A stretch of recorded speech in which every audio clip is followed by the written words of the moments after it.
Hello there, this is Sherri Simpson. Today is September 11th, and even though many of us have heavy hearts about September 11th and about what happened, was it 2001, I believe, on September 11th, we are definitely experiencing compassion today, and 9/11 is actually a really good number. It's actually a number about change, a number about transformation, and the 11, we're in an 11 universal year. 11s are about finally stepping into your own wholeness and realizing through the 11s. Hi there, Rob. Hi there, Ingrid. Hello, Jennifer. I'm talking about the 11 because today's the 11th of the 11 year, and the 11 is about a portal.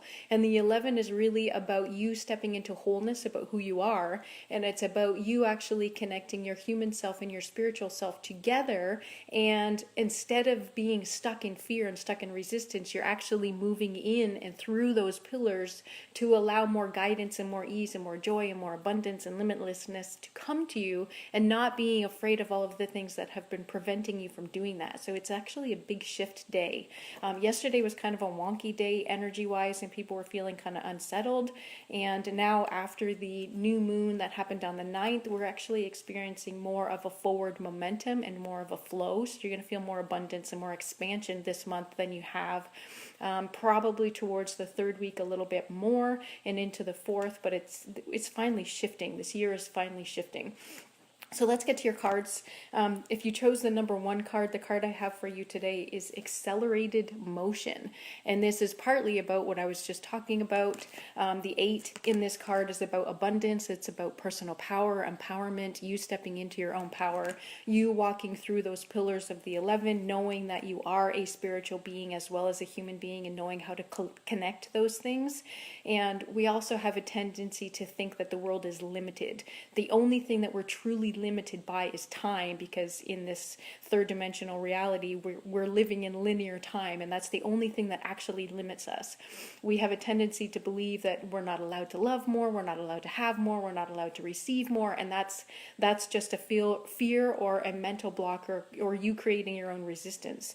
So you are now in a place where you're learning to step into your personal power, and you're understanding that you are a soul being and a human being, and that's actually accelerating your abundance. It's accelerating your ability to create what it is that you desire, whether that's love, relationships, better health, more money, more fun, more enjoyment, more adventure, whatever it is. If you pick that number 1 card, you are definitely in that place of I am abundant, I can be more abundant, I can be more accelerated, I can connect in more and listen to my guidance and my intuition. And that's definitely what you're doing. You actually have, hi Danielle, you actually have, this is the number 1 card if you chose number 1, you actually have the power to speed things up or slow them down by getting in your own way, or creating your own resistance. Hi Mitzi, good to see you. Or getting out of your own way. So if you chose this number 1 card, then you're allowing things now to be more accelerated, and you're allowing yourself to step into your personal power and to actually listen to your own desires and to act on them, which is awesome.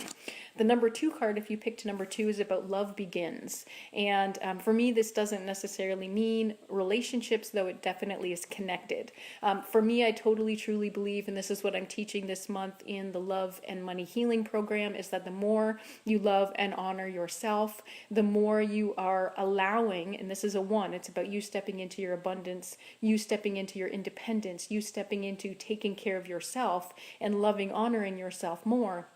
And when that happens, you feel that love is infinite. You feel that money is infinite. You see the rainbow up there. The rainbow makes me think of 2 things. It makes me think of choices and having a variety of them, rather than thinking of the world being all black and white. It makes me think of flow. You can see that there's water flowing here. It makes me think of, the rainbows also make me think of like the gold that is at the other end of the rainbow. So this is really about you tapping into you being more loving and more honoring to yourself. And what that does is allow you to expand how loving you are in your relationships with others, and how much love you're allowing yourself to finally receive because you're giving it to yourself, as well as how much money you're allowing yourself to receive rather than blocking it from coming to you and creating resistance. So this is a great card as well if you pick the number 2 card. And the number 3 card is a little bit different.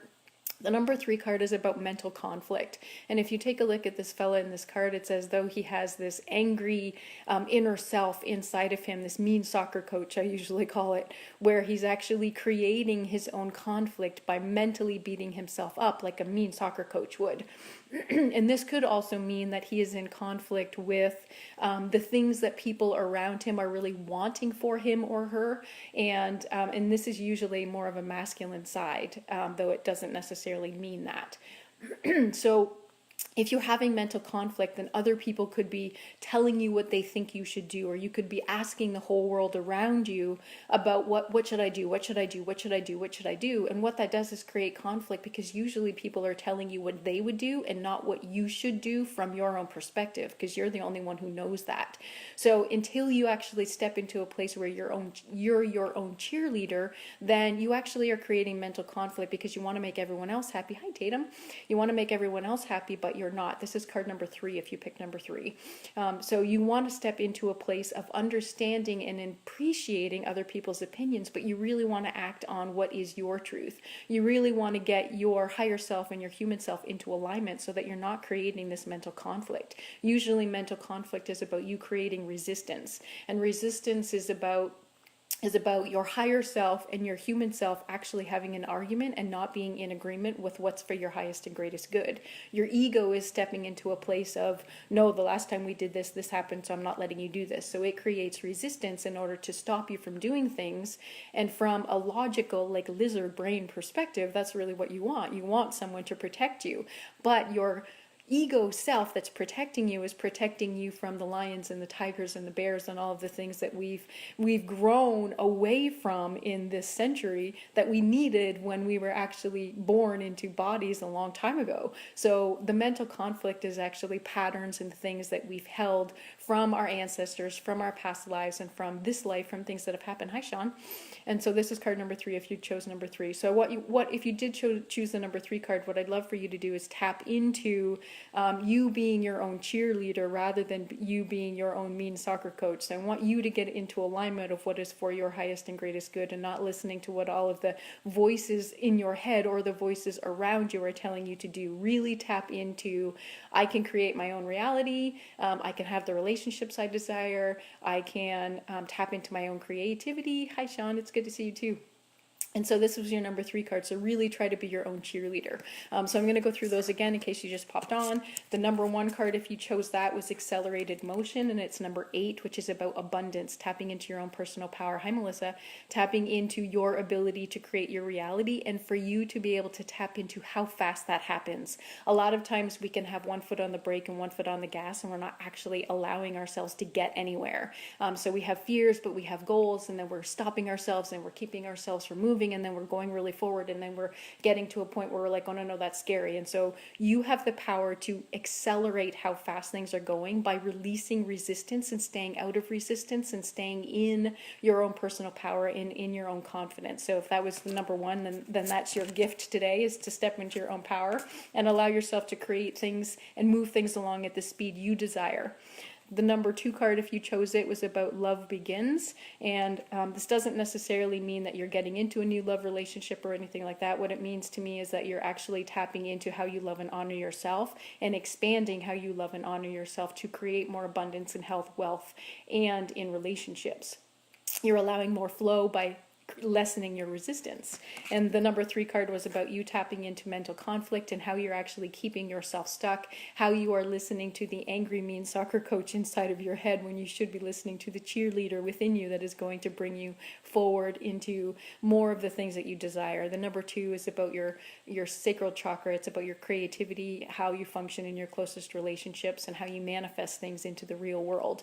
And so when you're manifesting things, if you're having mental conflict, then you could be manifesting things in your mind, but you're not manifesting the things that you desire into 3D because you're stopping yourself from taking action. You're beating yourself up. You're actually not allowing yourself to step into your highest power and really do what your heart desires. So step into being your cheerleader.